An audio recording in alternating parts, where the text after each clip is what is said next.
Boshlaymiz. Savol milliy sertifikat darajasidagi savol.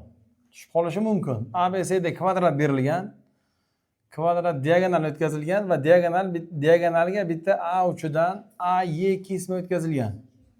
U 5 ga teng. Bo'lsa, kvadrat yuzini toping degan savol ekan. Buni qanday ishlaymiz? Mana burchagi 45 bo'ladi, chunki kvadratning diagonali demak burchak 90 gradusni teng 2 ga ajratadi. Endi mana bu yerdan ikkinchi bir diagonal tashlaymiz. Bilamizki, diagonallar teng kesmalarga ajratadi. Agar diagonalni x deb olsak, ya'ni yarmini 90 gradus bo'ladi mana bu. Mana bu taraf ham x bo'ladi, mana bu bo'lak ham x bo'ladi. Demak, o'z-o'zidan mana bu O desak, OY bo'lak x ayrilgan 1 bo'ladi. Bu yerda to'g'ri burchakli uchburchak paydo bo'lyapti. 1 bo'lak x, ikkinchi bo'lak x minus 1, keyingi bo'lak 5. Demak, bu Pifagor sonlariga to'g'ri kelyapti. Mana bu 3 bo'lgan, mana bu 4 bo'lgan. X ning qiymati 4 ekan.